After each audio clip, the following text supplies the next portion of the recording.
Good morning, Greyhounds. Welcome into the show. I'm Nathaniel Finch. I am joined by UINDY men's basketball coach Paul Corsaro. Coach, thanks for joining us. Hey, thanks for having me. We've got a great conversation on the docket. First, for Coach Corsaro, he's in his third year with UINDY and has quickly built a strong program, becoming the fastest coach to reach 50 career wins in program history since they moved to Division II. Corsaro graduated from UINDY in 2012, played both football and basketball here, then earned his master's here in 2014. Coach has spent 6 years as a UINDY assistant coach for Stan Gerard and then left for Purdue Fort Wayne for a couple years before becoming the head coach of the Hounds in 2020. Coach, it's a pleasure to be joined with you. Hey, thanks a lot for having me. You've got a heck of a team this year, right? That's what we're trying to get people to realize, get people out to these games. You know, you guys, you've only lost 2 games. You're 22-2. You've won this incredible 16 straight.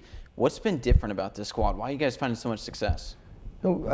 Anytime you have a good team, obviously you need really good players. You need a good staff, and fortunately we have a lot of really talented individuals. But I think the character of this group, we have a lot of great personalities, good people. They're all about the right stuff.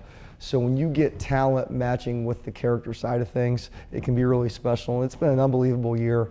Don't want it to end, and hopefully we still have a lot of basketball left. Some of those characters that you said you have, some of these players. Let's start with Jesse Bingham, such an incredible talent, and I'm sure he's got to be your guys' top leader, right? Yeah, Jesse's awesome. You know, he's such a talented player, even better human being. Jesse is so humble, works incredibly hard. Everything he gets, he's earned. You know, he's one of our captains, does a great job leading. You know, but we got other good leaders too. You know, Josiah Tynes, big personality, great leader. Ben Nickerson's done a great job leading by example as a senior.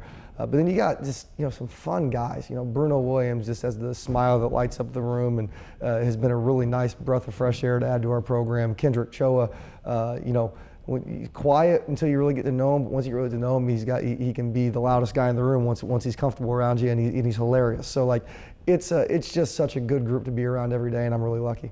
You got to love having a guy like Kendrick on your squad, right? Because you know other coaches are losing sleep thinking about how are we going to stop this guy. He's, you know, such an incredible post player for you.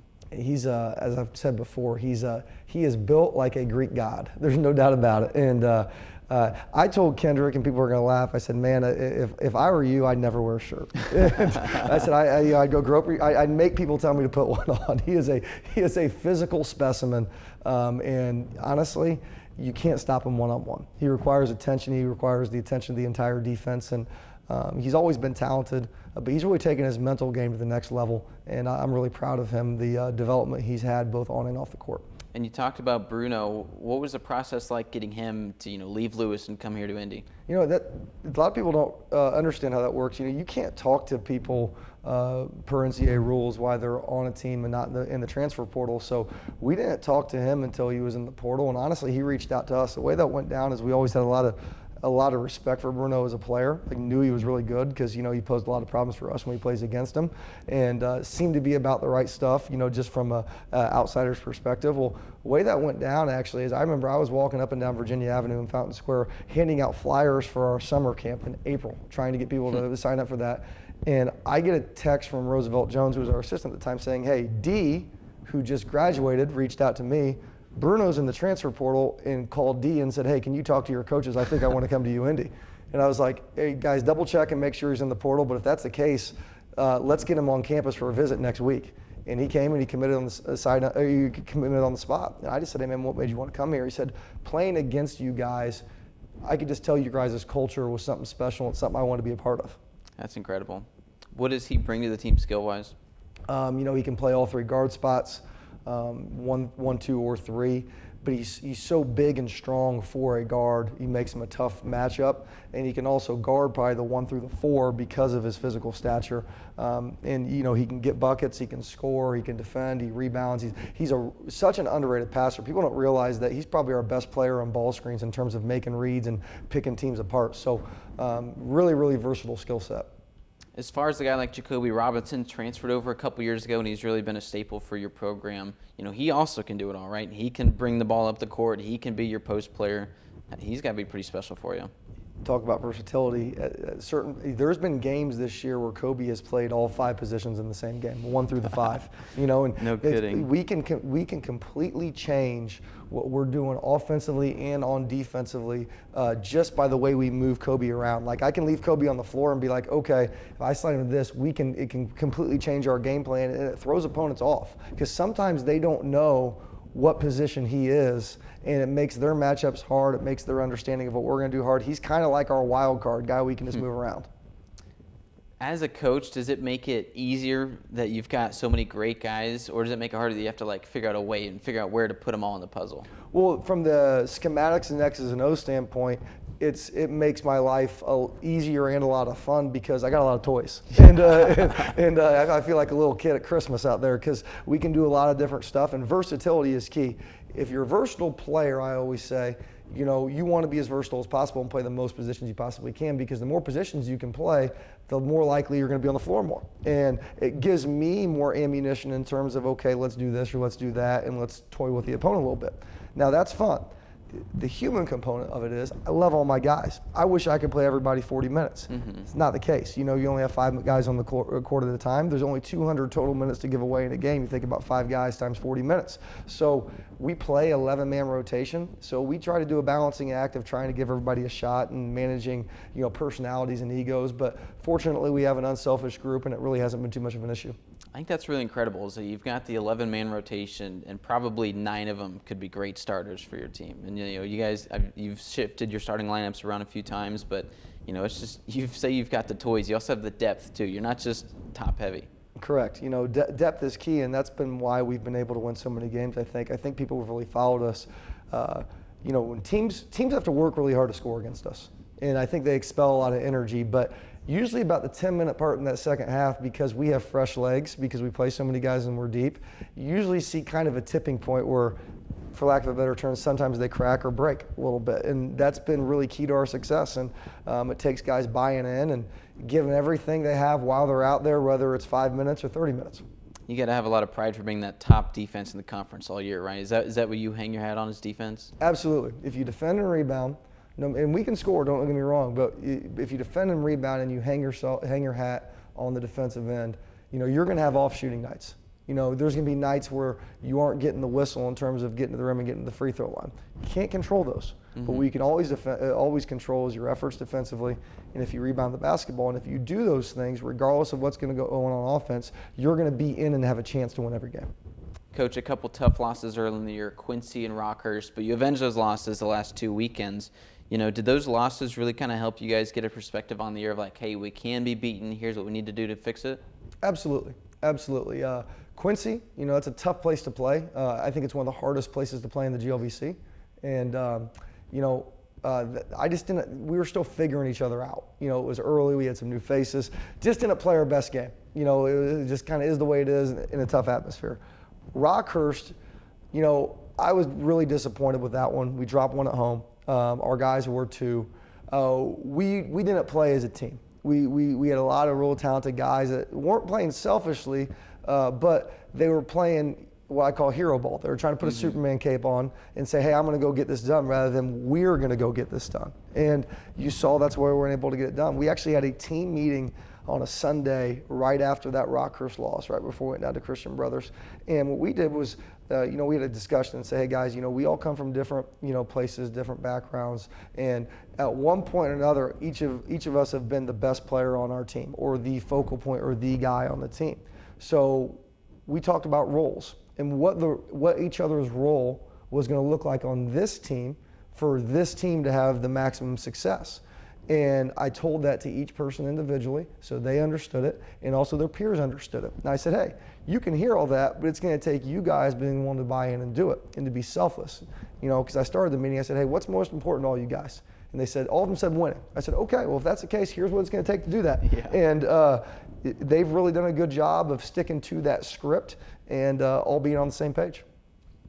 So do you think that those 2 losses are probably, you know, a good thing for the rest of the season? Is that a big reason why you guys are able to go on this win streak, is because you endured the losses? No doubt. no doubt. Do I still think we'd have a good record? Yes, I do. But do I think since December 3rd we would have done exactly what we've done? Absolutely not. Everything you encounter is a learning experience, and you can either learn from it and get better, or just kind of brush it to the side. And the definition of insanity is doing the same thing over and over again and getting different results. And fortunately, we were able to learn quickly and move on. You guys had a stretch of the season where you're blowing teams out. You're beating McKendree by 25. You're really putting it on some teams. But these last few games, you've been winning close games. And I think it's almost more dangerous that you guys can close out those final minutes. Has that been big for you guys, knowing that we can win in any way possible? It's very important from the standpoint that that's what tournament play is going to come down to. GLVC tournament play, NCAA tournament play. There's going to be times where, hey, you're playing against really good teams and they might have you down, or, it's possession basketball where you have to grind it out and really lock in mentally and execute down the stretch. And also have guys step up and make plays. Because at the end of the day, I always tell them, hey, guys, you guys are the ones winning games. We can guide you. We can call this, call that, remind you this, remind you that, make corrections. But at the end of the day, it comes down to great players going out there and making big plays in those tight moments. And, I've been really proud of the guys for having the courage to step up and do that. You guys start 18-0 against UMSL in the GLVC championship last year. Did that loss... I tried to forget about that, by the way. So my apologies for bringing it back up. Is that kind of the fuel for the season? Is that what's really getting these guys motivated, is that you guys were right there, you tasted it, and then you couldn't finish it? Yeah, you said the word finish. That word has been starting last April when we got together in postseason workouts throughout the summer, into the fall and the preseason, was finish, because we didn't. And again, another learning experience. And we still have that taste in our mouth and a burning desire. I would like to rewind and bring up the attention that when I had a chance to reflect on what happened there, UMSL had been in the championship game for 2 straight years prior to that. It was the first time in school history that we had been in the GLVC championship game, so it was definitely the first time our guys had been in that situation. What you saw last year was guys who had been there and knew what to do in that situation. And granted, we were a little green. We didn't know what to do in that situation. But I feel like we've learned from that. I think we know how to handle ourselves in that situation now. And, we understand the value of finishing. So hopefully we can continue that. Our goal coming into this year was, hey, anytime you compete, you want to win. And there are 3 championships that we can win. You can win the regular season GLVC, you can win the GLVC tournament, you can win the national tournament, and we're going to go for all 3. And we've taken care of the first one already. We still want to finish this season the right way and not be content with the regular season, to improve our seeding for everything else, so we can make those other 2 a reality. Well, congrats on that regular season title, by the way. But let's talk about this weekend. You've got a game tonight against Drury. We want to get people out. We'll talk about how we can get people out here to watch the game first. But as far as, this Drury team, what do they do well? They really shoot it. The last time we played them, I think they had 13 threes and went 13 to 26, 13 to 29 from 3, which is incredible. They shoot it well.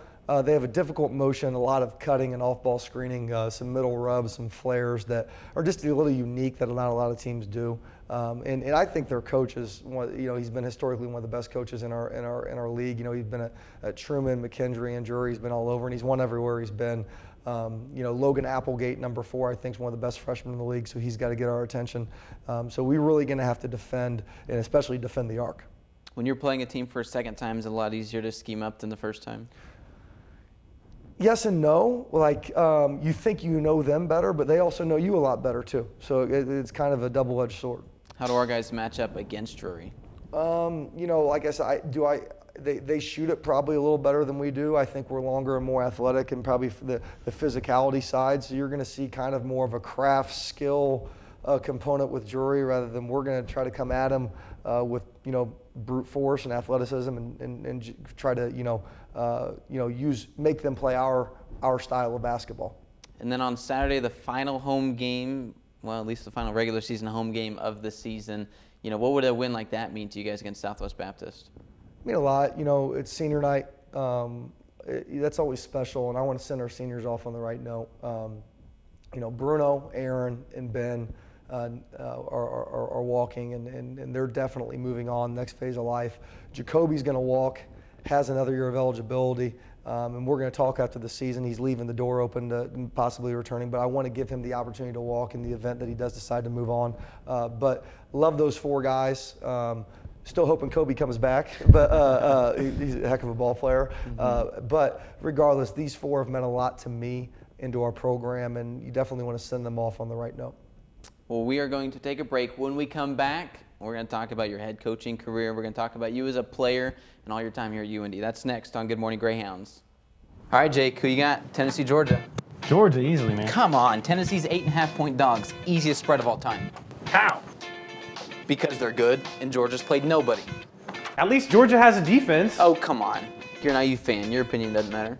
My opinion doesn't matter. The only thing you know as a Purdue fan is how to lose to a 15 seed in the March Madness tournament. We're bowl eligible, my guy. Are you? Make sure to tune in to Last Call Monday nights. We'll talk about Division I football, give you plenty of UINDY sports, some interviews in there as well, and then plenty of pro sports, whether it be NFL, MLB, the whole shebang. Yeah, and there's at least one guy that knows what he's talking about.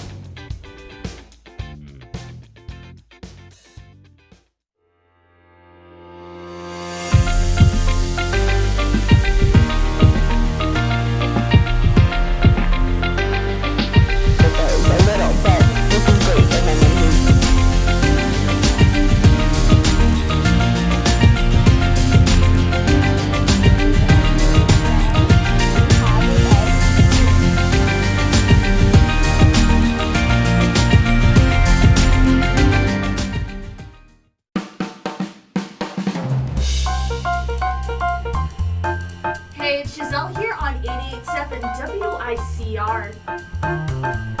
88.7 The Diamond, the only jazz and classical station in Indianapolis, completely led by the students of the University of Indianapolis. Listen to us on iHeartRadio, TuneIn app, FM radio, HD radios, or even on our website at wicronline.org, a different kind of public radio.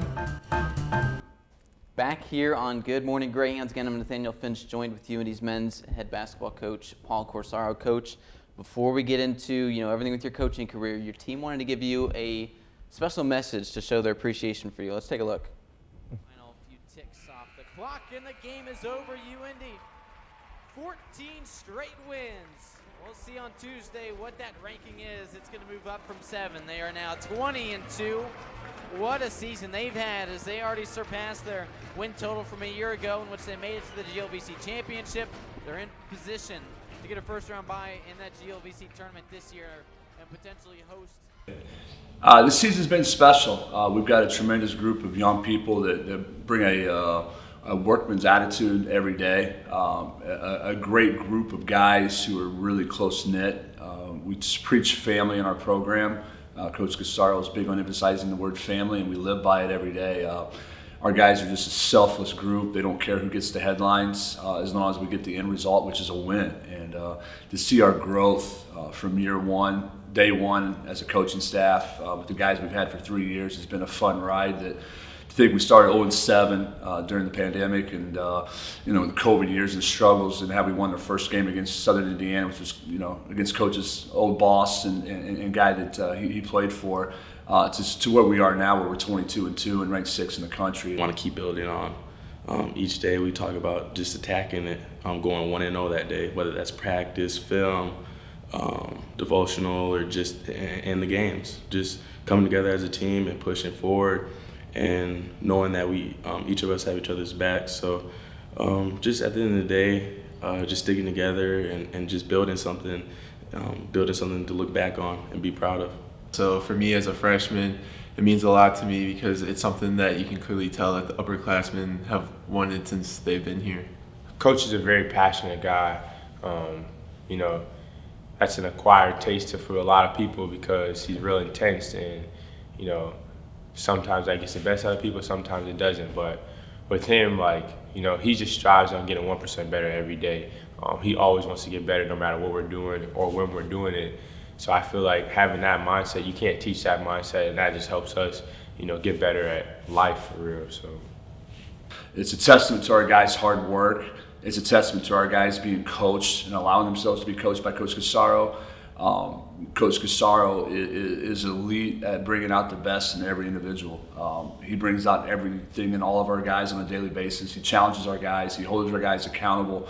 But above all that, he loves our guys. And it's unique when you have a head coach that's willing to challenge guys and not accept anything but their best, and to be disciplined on everything, the attention to detail, and to never waver from those demands. But also, when he challenges someone, he's got his arm around him 3 minutes later. And our guys know that he'll run through a wall for him. And working with him, I've been able to see that. He's made me better. As a head coach for 15 years at the junior college level, and seeing things through his eyes and how he does things has made me a better coach, but even a better human being. Coach Corsaro is the guy because he's so passionate in what he does. He's committed to making everyone around him better.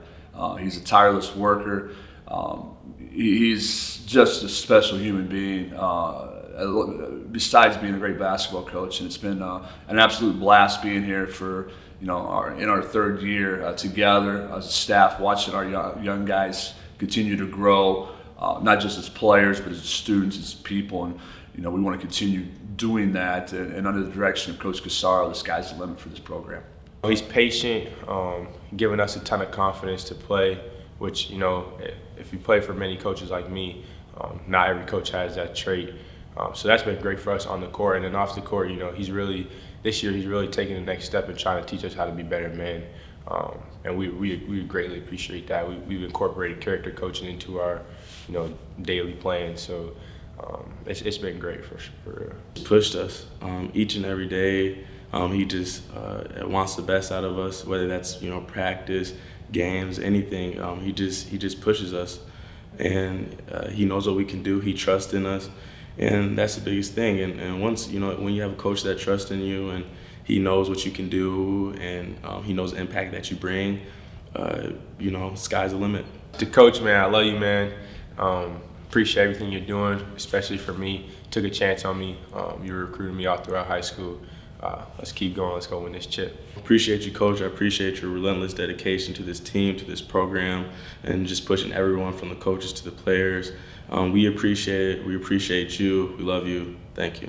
Coach, I want to say thank you for bringing me along. I know, leaving a place that I felt comfortable with for 15 years, bringing my family to a new place and working beside you was something that excited us as a family. And you've been a man of your word. Everything you've told me you would do for me, you've done. I greatly appreciate that. I look forward to continue to help you build this program to what we've dreamed about it becoming. We're on our way. I know we have unfinished business, but I want to thank you for believing in me to be your right-hand man. Giving me the promotion, associate head coach, and coming to work every day with you. I appreciate the opportunity to grow as a coach and a human being, and I just want to say thank you. And it's been a pleasure. I've really enjoyed it and look forward to continued success alongside you. How about that, Coach? Well, thanks. These guys really seem to love you. It's not hard to find some good words for you, not even with your players, not even with your staff, but everyone in the SID office, all of us here as broadcasters, everybody that you're around here at UINDY just seems to love you. You're really putting a touch on the community. Well, thanks. It's you should have told me to bring Kleenex. That was that was very touching. And I'll say this, that's nothing beats hearing that from people that you love. And there's words can't describe for the feelings I have for my student athletes, for my staff, and for this school. So. It's really my treat and a privilege to be around them and people like you and at a place like this every day. You've been in the Indy community your whole life, right? You went to Roncalli, then UINDY for both undergrad and graduate school, and then all the coaching experience you have. What does this community mean to you? Well, it means a lot, and someone made fun of me one day. It's like, if you go to your parents' house, you've essentially had the same drive your entire life. You just go a little further because you passed Roncalli on the way to UINDY. So fortunately, I don't live with my parents anymore, so the drive's a little different, but the South Side's a special place.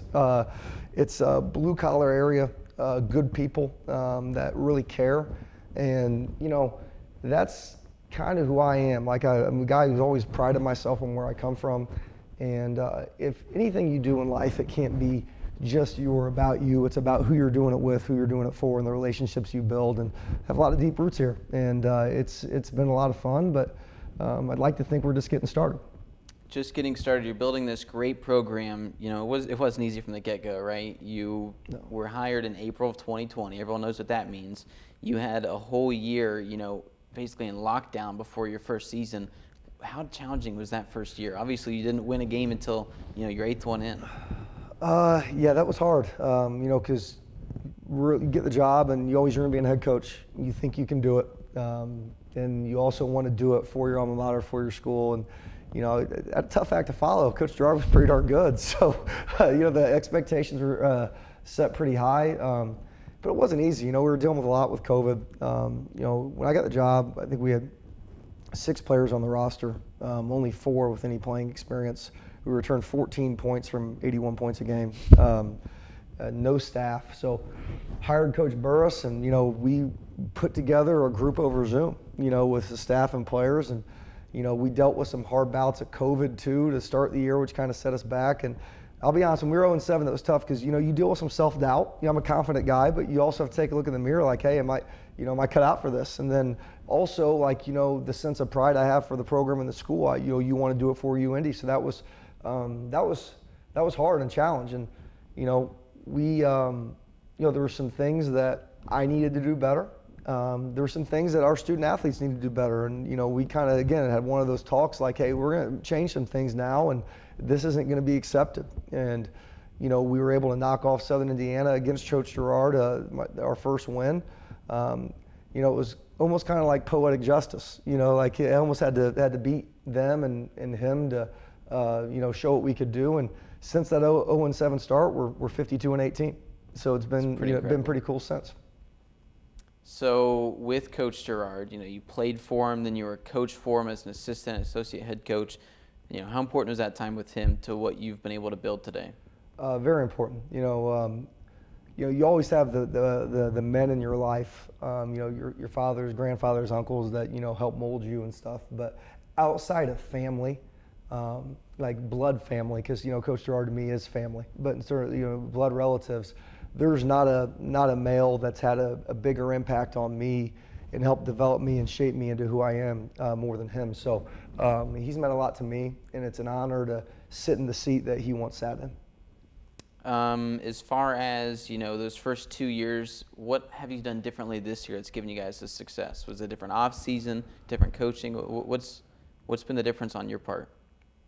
You know, I think I think it's about 50-50. I'd say the first 50% probably is just continuity. You know, guys, you know, in a program working together and a better understanding of what to do and getting better year after year. Now, the other thing is too, I'm always trying to get better, and I've tried to be more patient this year. I've tried to listen to my players more and get their opinions on things. I try to listen to my staff because it can't be one guy. It's got to be a collective effort. And, you know, we got some special people in our organization, and everything we do is about team. And everyone contributes, everyone has a say. So I think taking a step back and involving everyone else more and more and more has really made us take the next step. A big advantage when you're at home is the crowd. Tell me about your efforts to get some people out to Nickerson tonight. Hey, just trying to have some fun. Like, you know, I've been here a long time, so I've seen what our crowds can be. I honestly, I want to thank the city of Indianapolis. I think our local support has been really, really good as it's ever been in terms of local community members coming out to games and getting kids and youth groups in and that kind of stuff. Now, I do think, and granted, it's been better second semester, but first semester I was kind of like, man, our student crowds used to be better. And I know that I don't think we ever recovered from COVID. My first year as a staff, you know, we couldn't have people. Last year it was 50% capacity and you had to wear masks. And I'll be honest with you guys, like I don't think it was a fun environment to come to, so I don't blame people for coming. So then I think people just kind of forgot about that was something to do. So I was like, okay, I need to do something to try to get people back in here and make this fun again. So, you know, Pack the House night kind of took care of itself. We got some people in here, you know, got some pizzas for the kids, and you know, I think that was great. But, wanted to do something like, okay, let's get a student section. So as corny as it is, came up with this idea, Corsaro's crew, and kind of from the paint crew up at Purdue, and tried to incentivize coming to games. Give free T-shirts. Oh, if you wear a free T-shirt, we'll feed you this, we'll feed you that, and just kind of make it fun. And got some good feedback, and everybody seemed to enjoy it. And Sorry to cut you off, Coach. We're out of time. But if you come tonight, you get 2 slices of pizza, right, and then a Chick-fil-A gift card, chance to shoot a half-court shot. So come on out tonight. Come on out the rest of the season. Thanks for joining us. Be there. Sorry to ramble.